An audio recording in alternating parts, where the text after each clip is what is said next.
मुंबई येथे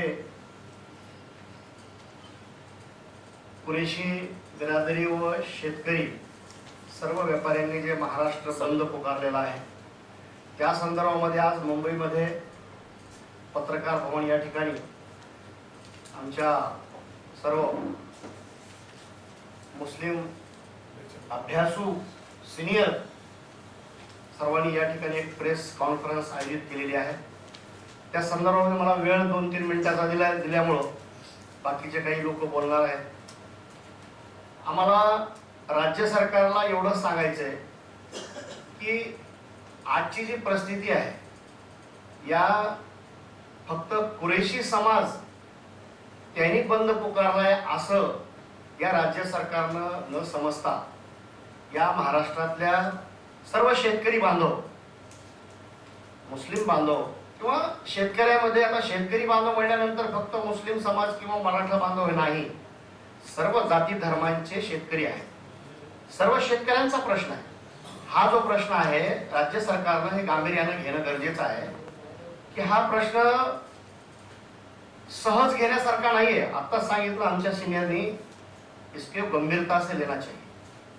हा जर विषय जसा जसा पुढे जर गेला तर महाराष्ट्रामध्ये एक क्रांती उभा आहे। आणि गोमाता, गो हत्या हा जो विषय आहे हे पहिल्यापासून सगळ्या महाराष्ट्राला मान्य आहे, प्रत्येक जाती धर्माच्या लोकांना मान्य आहे। गोमातेचा आदर सगळेच करतात, कुरेशी बिरादरी म्हणून नाही, सर्व महाराष्ट्रातली जनता गोमातेचा आदर करतात आणि गोमातेची हत्या होणं त्याला फाशी शिक्षा द्यायला पाहिजे। आम्ही सहमत आहेत त्यासोबत। पण भाकड जनावरांचा जो विषय आहे, शेतकरी सुद्धा त्याच्यामध्ये इन्व्हॉल्व आहे, पण शेतकरी समोर येऊन बोलायला तयार नाही। सरकारनं त्यांच्या भावना लक्षात घ्यायला पाहिजे।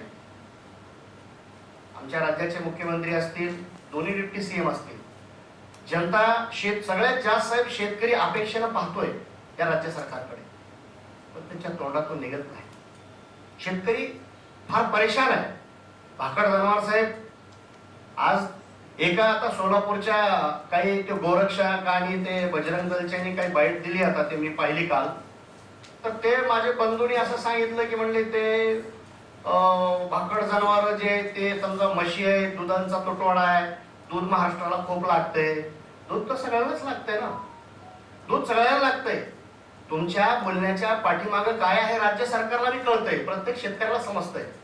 दुधाची गरज सगळ्यांनाच आहे, पण ज्यावेळेस जनावर भाकड होऊन जातं, त्याचं वय संपून जातं, दुधाची बी मर्यादा आहे, जनावरांना पिल्ले देण्याची बी मर्यादा आहे, माणसाला बी आहे, तर त्यावेळेस जनावर भाकड ज्यावेळेस होतं तर ते भाकड जनावर साहेब शेतकरी सांभाळू शकत नाही। लेकराला 100 रुपये खिशात नाही द्यायला, त्याच्या एका जनावराला दररोजचे 300 रुपये खर्च येतो। पण ते शेतकरी काय करणार? त्याचा पाय मोडला, जनावर नाकाम आहे, ते दूध देऊ शकत नाही, त्याचं वय संपलंय। प्राण्यामध्ये माणसामध्ये मर्यादा आहे वयाची, त्याचं संपल्यानंतर वय ते भाकड जनावर कुठल्याच उपयोगी येत नाही। शेवटी त्याचं त्या व्यापाऱ्यांना विकावंच लागतंय आणि ते कटईला जातं। हे शेतकऱ्यांच्या भावना आतून भडकायला लागल्यात, पण सरकार त्याचा विचार करत नाही। आणि एक बाजूनं ते गोरक्षकवाले म्हणते की ते भाकड जनावर सुद्धा नाही, ते आम्ही सांभाळू। परवा एक हे आलं, माणूस जेव, आता ते दिलते सगळे पुढाऱ्यांचे, माणूस जेवते थालीमध्ये आणि आमची आई जेवते त्या नालीमध्ये। अहो ते काय परिस्थिती आहे त्या जनावरांची, काय बोलायला तुम्ही, काय घेऊन चालायला? एक म्हणतो की नाही नाही भाकड जनावराला विकलं पाहिजे, म्हणजे गोरक्षक म्हणतो भाकड जनावराला विकलं पाहिजे। मी तर माझं तर असं म्हणणं आहे सरकारला, हे गोरक्षक जे आहेत, गोरक्षक जे संस्था, यांच्याकडे जनावर देण्याऐवजी महाराष्ट्र राज्यामध्ये जेवढ्या ग्रामपंचायती आहेत ते पण संस्थाच आहे। पत्रकारांना माझा विनंती आहे, पत्रकारांना माझी, हा महत्वाचा मुद्दा आहे की राज्यामध्ये जेवढ्या ग्रामपंचायती आहेत, ग्रामपंचायतला ते जनावर कन्वर्ट करा, जेणेकरून ग्रामपंचायत त्याचा सोर्स होईल आणि ग्रामपंचायत असं चोऱ्या करणार नाही, इकडून शेतकरी जनावर घेणे आणि मागच्या दाराला विकून टाकणे, हे जे चालू आहे ते होणार नाही। उलट त्या ग्रामपंचायतांना फायदा होईल आणि हे जे जनावर आहेत जे समजा गोमाता असेल, कोणी चोरीच्या मार्गाने विकत असेल, जे काय असेल, तर अशी जनावर ग्रामपंचायतला द्यावे सरकारने, असा जी आर करावा असं माझं मत आहे. राहिली गोष्ट ही गोरक्षकाला जे जनावर घेऊन जातात साहेब, तर हे जनावर मागच्या दारानं घेऊन धरून घेतात आणि मागच्या दारानं घेऊन विकतात. हे फार मोठ्या प्रमाणात भ्रष्टाचार चालू आहे. याकडे राज्य सरकारनं लक्ष द्यावं आणि शेतकऱ्यांकडे, व्यापाऱ्यांकडे गांभीर्यानं लक्ष देऊन याचा मार्ग काढावा अशी आमची विनंती आहे त्यांना. एवढं बोलून माझे 2 शब्द संपवतो. जय हिंद, जय महाराष्ट्र.